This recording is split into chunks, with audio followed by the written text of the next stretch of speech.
Guy, Iron Lady, the violence we've been seeing here is reminiscent of what we're seeing in Uganda and Tanzania.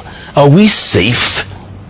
I think as Kenyans will have to have unity of purpose and to devise a way of countering William Ruto and his regime. What I saw happen in Kitengela today, completely unacceptable. Throwing tear gas at a very orderly crowd and at leaders who are engaging citizens. Yeah. What was the crime? Or is it wrong to have a well-attended rally, a massive rally at Kitengela? And then the use of goons To disrupt and to injure the people. I said in 2023 that the way I had seen William Ruto begin, he was going to do worse than Idi Amin. He was going to become butcher of Kenya. It came to be true because that's what he did with the Azimio demonstrations, later with the Gen Z demonstrations, last year with the Remembrance. I don't know what is in store this year. And look at how he's disrupting peaceful rallies, beating people up in places of worship. What they did in Othaya, you know, ACK, Wetima ACK, what they have done in several churches following the second deputy president, Rigathi Gachagua, what they have done to leaders allied to him, and now to dissenting voices in ODM. Yeah. If indeed ODM is in the broad-based government, why would the government throw tear gas at itself? There's something very sinister. And that is why I said that I can see the shadow of Dr. William Ruto's hand in the wrangles within ODM. And let's not forget what happened in Mbere. That was ugly. Ugly. Mbere and also Makarini? No. In Western, yes. What happened in the elections Malaba. in Malaba? Yes, where the candidate Seth Panyako was attacked, his property destroyed. You know, it's totally inexcusable. Even in Kisii, there was violence. It's just that the citizens were well prepared to counter the violence. Yeah. Yeah. Your thoughts about what's happening in ODM right now? Is it split right down the middle? Your thoughts? I think we've got to let them have space to sort themselves out. Yeah. Are you aligning with any one of them? Are you, when you see Sifuna and his lot, and then you see Oburu and his lot, what are your thoughts? I said it before that losing Sifuna would be costly for ODM. He's an asset to have in any party. So they should try and keep it together. You think they will? I don't know. The signs are not very encouraging. Yeah. Yeah. All this is happening after Baba's death, right? ODM seems to be really splintering. What does that say about ODM? Was it a one-man party? Blame it on Dr. William Ruto. One can see his hand, the shadow of his hand, splitting ODM. Right from before Baba was buried, there was a section of the party saying that Baba left them firmly in government and that they will be supporting William Ruto come 2027. Then there was Sifuna and others saying not so.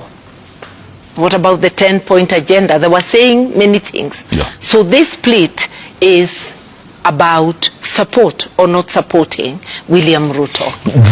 I had the news telling us that we are losing 355 women to every 1,000 births. That's close to 40%. It means in every 10 women giving birth, we are losing 4. Close to 4. It is a shame. Linda Mama was scrapped. NHIF was changed to SHA Shift. Yeah. SHA is not working. And it will not work because the president and somebody else says it's working.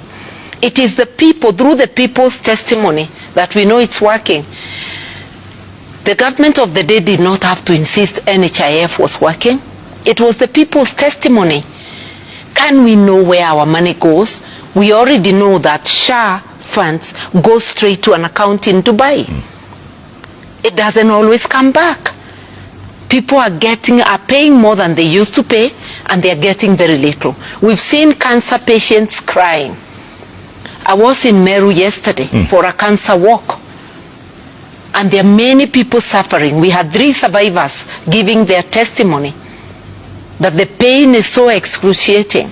They've only been assisted by a hospice that is in Meru. This is the work of the county government supported by the national government. Health is devolved. We should ensure that Kenyans have universal health care. A Martha Karua presidency will ensure that Kenyans get universal health care funded by the taxpayers. That is what Article 43 says, that Kenyans are entitled to quality health care, accessible.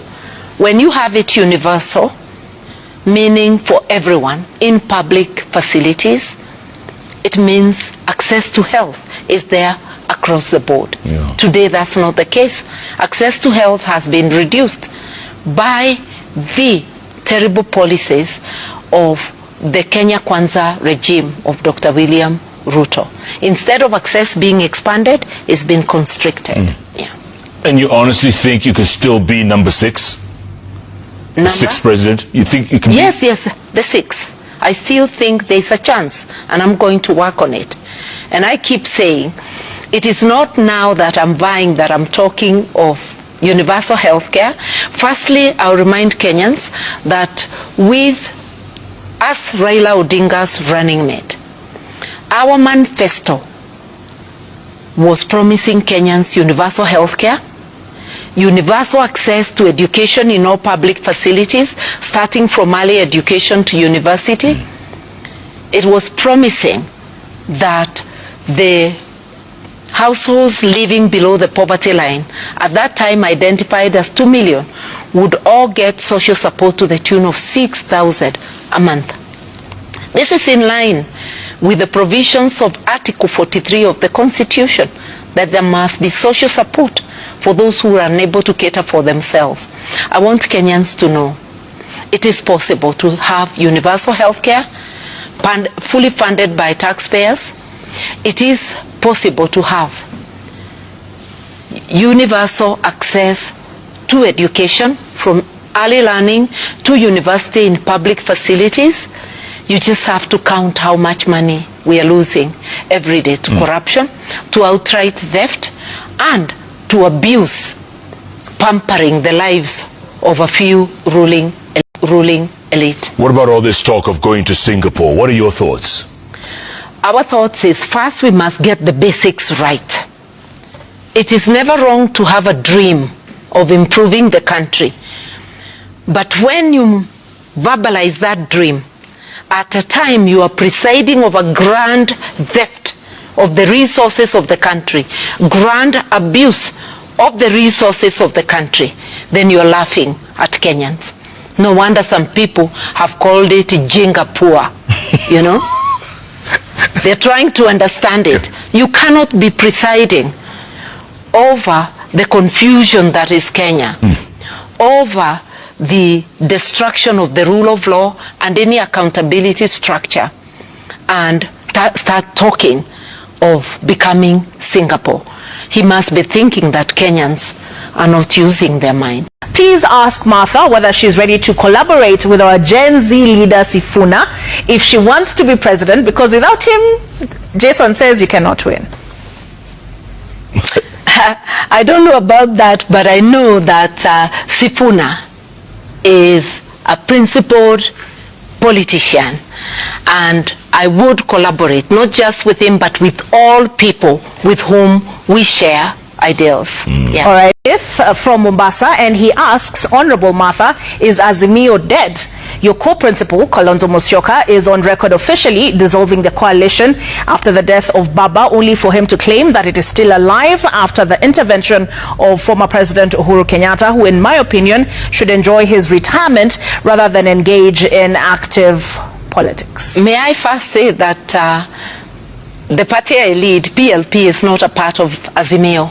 We left Azimio long before we even rebranded from the name NAK Kenya. So if you see Azimio meeting, that's not us. We are in the united opposition, and when the times draws near, no member of the united opposition will be able to be a member of another coalition. People will have to make choices. Whether Azimio is dead, that's up to those who still subscribe to it to give it that verdict. But to us, we are not its members. And the other question was? Former President Uhuru Kenyatta, should he stay out of politics? I think he has his rights just like everybody else. It is not for me to tell him whether to be in politics or not. I think we must be tolerant enough to give each other space. Let everybody stand up and propagate what they believe in, and let the choice be for the majority of Kenyans. My final thoughts, talking to Kenyans, right? This is our country. Let us really pay attention to what is happening. Together, we can stop this regime from visiting violence on Kenyans whenever they meet, visiting violence on Kenyans in places of worship, stealing our money, abusing our resources. We can stop them. We need unity of purpose, and that's why in PLP, the home of change, we are saying unite, liberate. That is why in the united opposition we are saying together we'll give you one candidate, not just for presidency, but for all the seats. We need to take most of the seats, a majority of the seats in the next election, to reset this country. Let us be serious. This is our country, our home. Is this the moment? This is the moment.